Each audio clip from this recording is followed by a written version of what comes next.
Hi students, welcome to Shekhar's history classes. We are dealing with prelims and mains 2022 series. As part of this series, we are continuing medieval India, the Mamluk dynasty. In previous class, we have seen Qutbuddin Aibak as part of the establishment of Delhi Sultanate. He was the first ruler from Mamluk dynasty. Now we are continuing with the Mamluk dynasty with the second ruler. Iltutmish was the second ruler from Mamluk dynasty. It is important. Previously in UPSC, this question was also asked.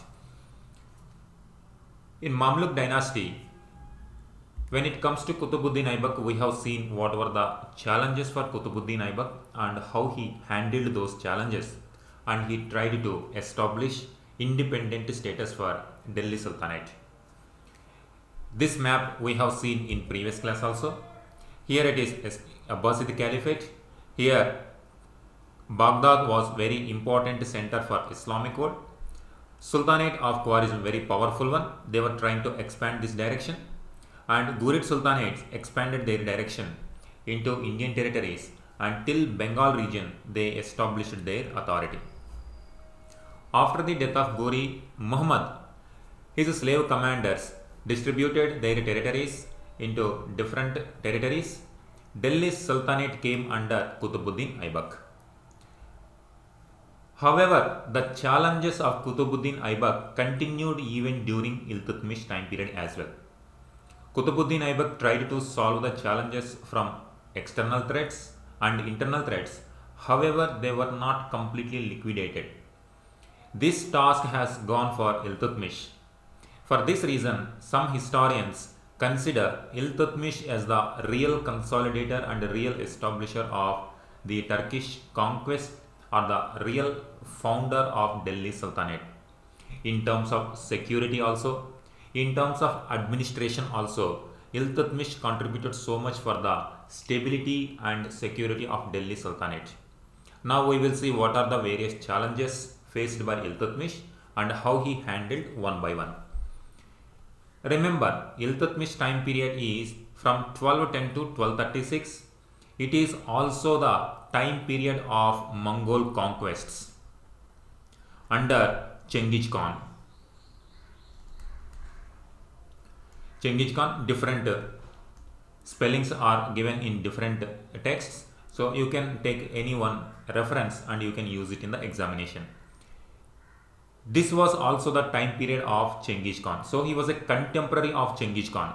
This is very essential for Delhi Sultanate because Chengiz Khan was liquidating all the empires in West Asia and Central Asia. During those difficult times, Iltutmish safeguarded Delhi Sultanate from this great threat. This is one of the greatest achievements of Iltutmish. And also, another achievement of Iltutmish was the stabilizing the administration of Delhi Sultanate, and the next generations just followed whatever the foundations laid by Iltutmish. Now we will see the challenges. Ali Mardan Khalji had declared himself the king of Bengal and Bihar. While dealing with Qutbuddin Aibak, we have seen this name, Ali Mardan Khalji. That is why I specially emphasized the names which are coming in Qutbuddin Aibak time period. Here, during the time period of Ghori Muhammad, these areas came under Qutbuddin Aibak, and Khalji, Muhammad bin Khalji, he reached up to Bengal and Bihar. He conquered. He was instrumental in conquering these areas. Now the Khalji Maliks, they were having the hold over Bengal and Bihar. Now from Delhi, it is far away. Whenever there is a weak ruler in Delhi, they try to establish themselves as independent authority. That is why this is the first sign of weakness of Delhi. If Bengal considered itself as a separate kingdom means, that is the signal of weak central authority at Delhi.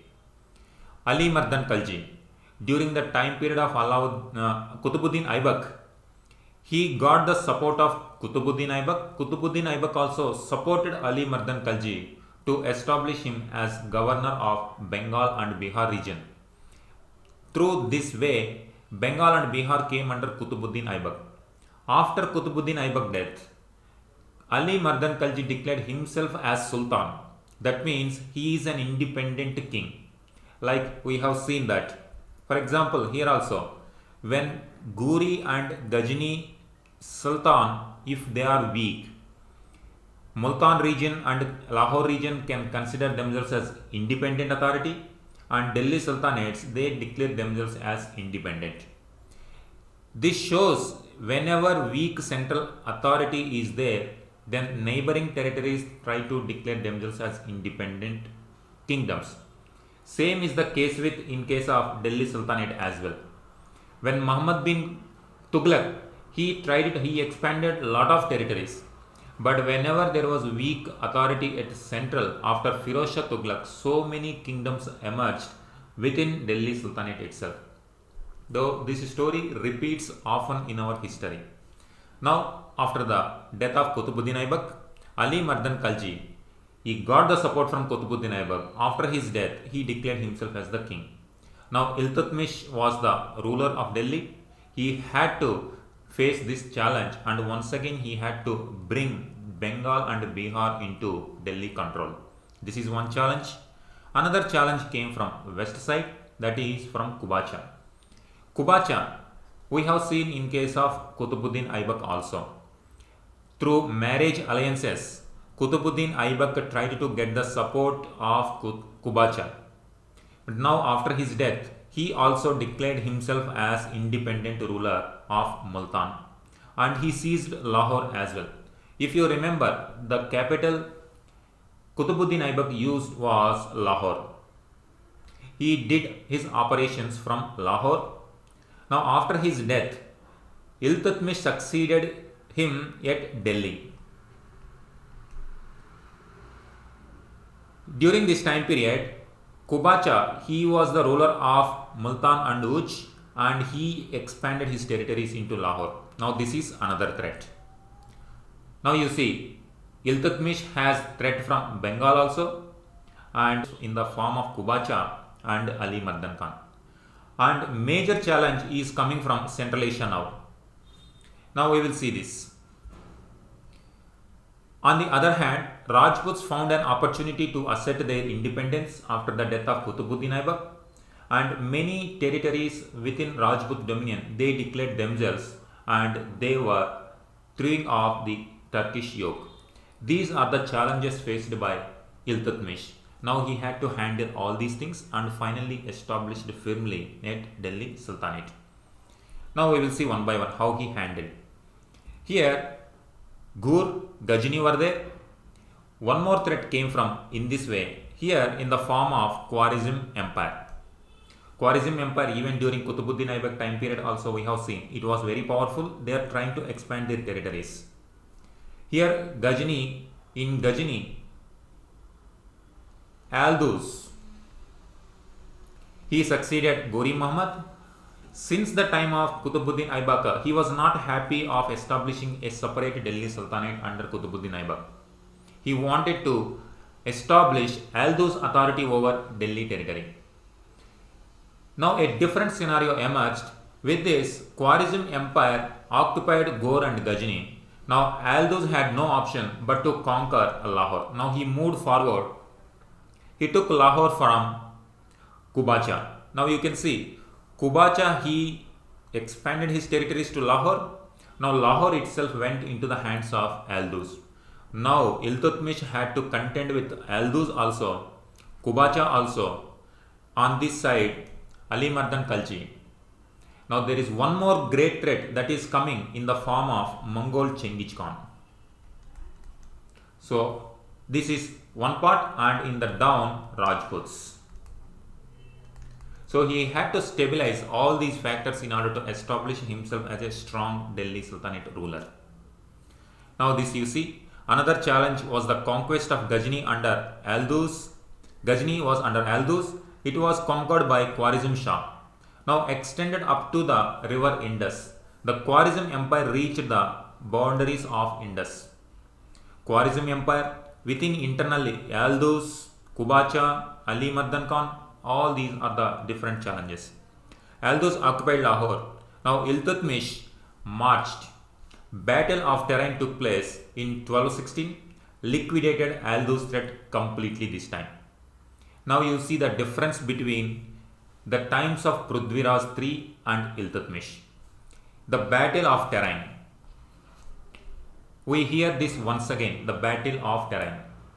In Prithviraj III time period also, Ghori Muhammad was defeated in first Battle of Tarain in 1191. In 1191, Ghori, from which place he came? From this part of the world. However, Prithviraj III did not liquidate the threat of Ghori. Now what happened as a result? In 1192, Ghori Muhammad came again, once again. Now this time Prithviraj III was defeated. As a result, completely the power of Prithviraj III was liquidated. This is the kind of impact in those times. If enemy was not liquidated completely, it is going to have implications one way or the other way. Now Iltutmish know this history. Now Iltutmish, he wanted to completely eliminate the threat. Now whenever they met at Battle of Tarain, he was captured, Aldous was captured and executed, and thereafter no threat from Aldous. So he eliminated the threat from Aldous. Now the frontiers of Delhi Sultanate reached up to the Indus River once again. Now he became part of Delhi Sultanate. This is one way. In 1218, now Khwarizm Empire was destroyed by Mongols under Chengiz Khan. In 1221, Chengiz Khan appeared at the borders of India while chasing Jalaluddin Mangbarani. He was a prince of Khwarizm Empire. Chengiz Khan was chasing the prince of Khwarizm Empire, and in this process he reached up to river Indus. However, through diplomacy, Iltutmish averted the danger from Chengiz Khan. Jalaluddin Mangbarani, he tried to enter into Indian subcontinent, and he wanted to take shelter, and he wanted to take the support of Iltutmish to fight Chengiz Khan. However, Iltutmish said, no, I cannot do that one. You please go away from Indian territories. So through diplomacy, he befriended with Chengiz Khan, and so that he averted the dangers of Chengiz Khan, and he supported Chengiz Khan, and he finally averted the danger of Chengiz Khan, and thereby he stabilized the authority. The Delhi Sultanate territories were now safe from Chengiz Khan threat. Later, Iltutmish attacked Kubacha also after stabilizing himself at Delhi, after liquidating Aldous, through diplomacy, after averting the danger of Chengiz Khan. Now he concentrated on Kubacha. Kubacha threat also completely liquidated. By 1228, he liquidated, or he almost ensured the stability and safety of northwestern frontiers. This is very important in order to establish a strong Delhi Sultanate, or very important to establish a safe kingdom in mainland. Iltutmish has done it. Now you see the threat of Chengiz Khan. Chengiz Khan, the forces were attacking every direction. They were fastly spreading like a wildfire in every part of the world. During this time period, Iltutmish safeguarded Delhi Sultanate. This shows the kind of threat came from Mongols under Chengiz Khan, and this shows the importance of Iltutmish when establishing Delhi Sultanate. This is why Iltutmish became the real founder of Delhi Sultanate. Later you can see in India, now after safeguarding these territories, now he concentrated on this part as well. This part and southern part as well.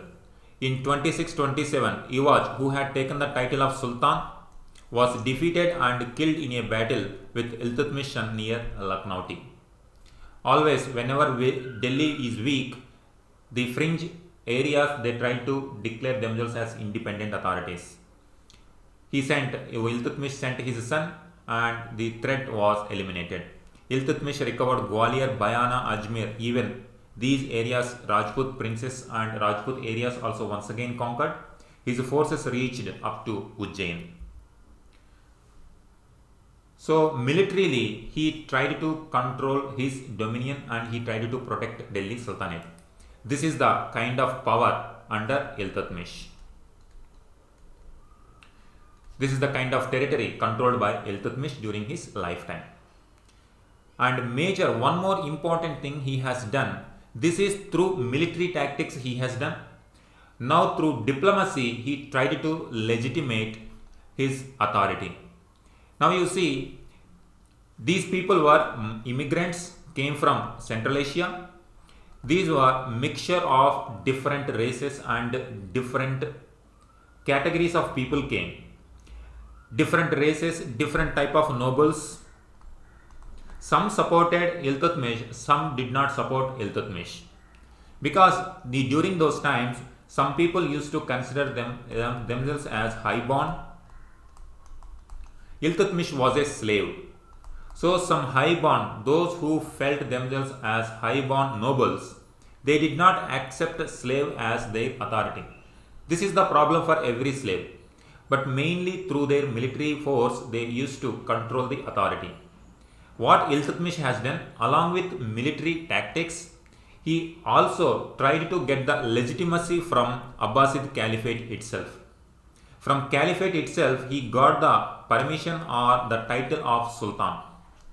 This means those who are following Orthodox Islam, they also respect the word from Baghdad. Baghdad is the first capital of Muslim world. The word from Baghdad is like word of God. That means even Orthodox ulemas, Orthodox nobles also, they follow the word of Baghdad. So he understood this reality and he received the title of Sultan from the Caliph himself in 1229. This permission is called the investiture. This title, investiture of Khalifa, was of high significance because both Orthodox, Unorthodox, highborn, lowborn, everyone accepted the authority of Iltutmish. With this, through military also he tried to stabilize his force, and also through legitimacy, with the permission or with the title of Sultan from Caliph, he legitimized his authority as the real successor of Delhi Sultanate. So this is how he followed different policies and different methods to stabilize his authority. After establishing his authority and during this process, he also reformed the administration. Important administrative steps. One is establishment of Iqta system. Iqta system used for administration and revenue purposes. Revenue purposes means this Iqta system is used to collect the revenue from peasants and also as an administrative tool to provide salaries to the administrators. So as a part of salary, Iltutmish gave some lands to their administrators. What these administrators had to do? They collect the revenue from peasants and they deposit in the central authority, central treasury. So they use some part of this amount for maintaining the law and order of this area. Remaining amount is deposited in the treasury of Delhi Sultanate. With this, he ensured stable income for the Delhi Sultanate and also stable administrative setup also for Delhi Sultanate. He issued silver tanka and copper jital. These two are important coins. With these coins, trade flourished and urban economy flourished hereafterwards. Now the urbanization, once again, one more time we will see the third urbanization in our history. The first urbanization is Indus Valley civilization. In ancient times we have seen in the first urbanization means Indus Valley civilization. Second urbanization means Mahajanapada period. In the 6th century BC, during the time period of Buddha, Mahavira, different philosophies emerged during this time period. One of the reasons for rise of the new ideas or the rise of new towns and new town life. Second urbanization. Now we see once again the third urbanization after the establishment of Delhi Sultanate. The contribution of Iltutmish was immense. He issued silver tanka and copper jital. These coins were very important for trade and led to the rise of third urbanization in Delhi Sultanate period. Administration wise also, he has selected 40 loyal Turkish slaves and he ran this administration through this body that is called Turkan-i Cihalgani for administration. The next one of his successors, Balban, he was also a part of Turkan-i Cihalgani.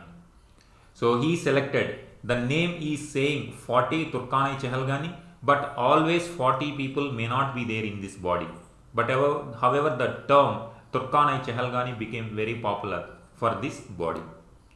All these administrative setup or administrative measures Iltutmish had taken, on one side through military force, he ensured the safety at the borders and safety at the boundaries and within internal disturbances also he handled, and on the other hand, through his administrative methods, he stabilized the day-to-day administration of Delhi Sultanate. He ensured proper revenue, he streamlined the revenue system also, he streamlined the day-to-day administration as well. Now he became so famous that it was called Second Baghdad. Delhi was called as Second Baghdad. Just now we have seen the importance of Baghdad. Everyone respects the word from Baghdad. Now Delhi emerged as the center of Islamic power and culture in the east. It considered as the second Baghdad. During the time period of Muhammad Ghazni also, we have seen that Ghazni looted so much wealth from India and he used that wealth to maintain a very strong power at Ghazni. He used this wealth to build his towns in Ghazni, to build large buildings. He patronized literature, he patronized scholars, and he patronized art and culture in his lifetime in his capital Ghazni. Ghazni rivaled Baghdad. So Baghdad always is very close to the heart of Islamic world. Now Ghazni became one of the important centers during the lifetime of Muhammad Ghazni. Now same kind of respect now Delhi got during the time period of Iltutmish. From Iltutmish time period onwards, Delhi became one of the cultural centers of Islamic world. Many people, now you see it is the age of Mongol threat. During Mongol attacks, many people shattered, the lives of many people shattered. The patrons of the kingdoms completely vanished. Now these people migrated to Delhi. Delhi attracted so many talented people during his lifetime. One best example is Minhaj-i-Siraj. We know from Delhi, we know about the details about Delhi Sultanate from his writings. In case of Qutbuddin Aibak also, we have seen one historian, Hasan Nizami. He was the first official author of Delhi Sultanate history. Now second one, he continued the Hasan Nizami's history, Minhaj-i-Siraj. It was written in Persian. The term is Tabaqat-i-Nasri. The book name is Tabaqat-i-Nasri. It is very important. Previously UPSC asked about this question as well. Such kind of scholars came to Delhi and Delhi became cultural center and it became a refugee center for many people who lost their home in Central Asia and West Asia due to Mongol attacks. And you see here, he was born in Gur, he settled in Uj for some time and finally died in Delhi. He settled in Delhi for a long time and died there. Sufi saints also, many Sufi saints also came to Delhi. Qutbuddin Bakhtiyar Kaki, he was very famous during his lifetime. He completed the construction of Qutub Minar during his lifetime. It was started by Qutbuddin Aibak, later completed by Iltutmish. He established mosques also, reservoirs also, and different welfare activities he had undertaken. All these developments were taken care by Iltutmish. Iltutmish, because of all these reasons, Iltutmish is considered as the real founder of Delhi Sultanate.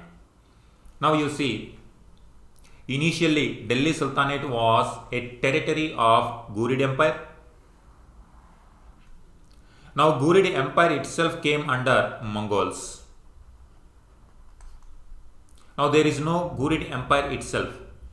During that time period, Delhi Sultanate was established as independent sovereign state.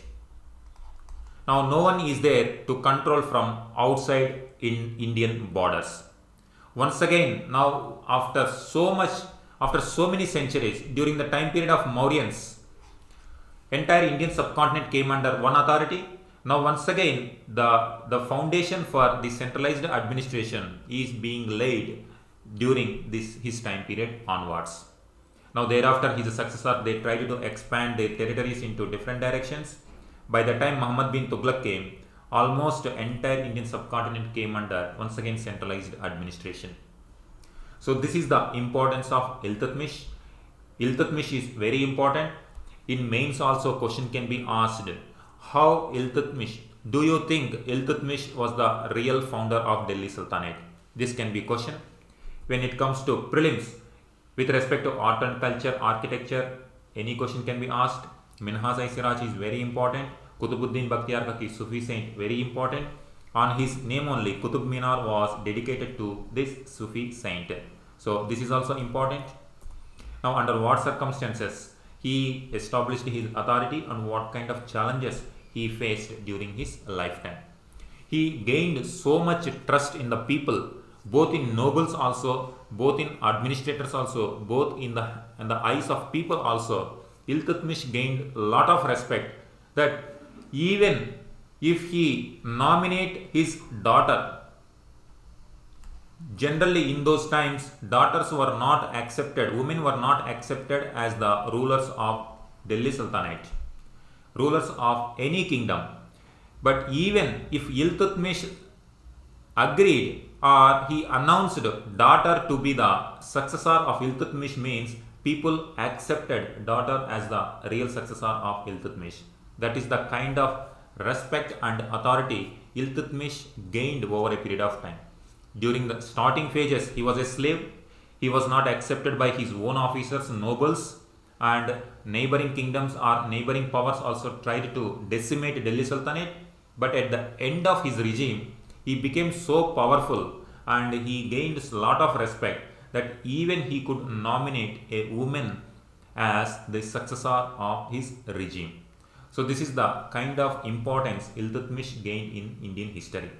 So all these aspects you have to remember when it comes to Iltutmish. Next, in the next chapter, we will see who are the successors of Iltutmish and what kind of contribution they have done for the establishment or for Delhi Sultanate. Thank you.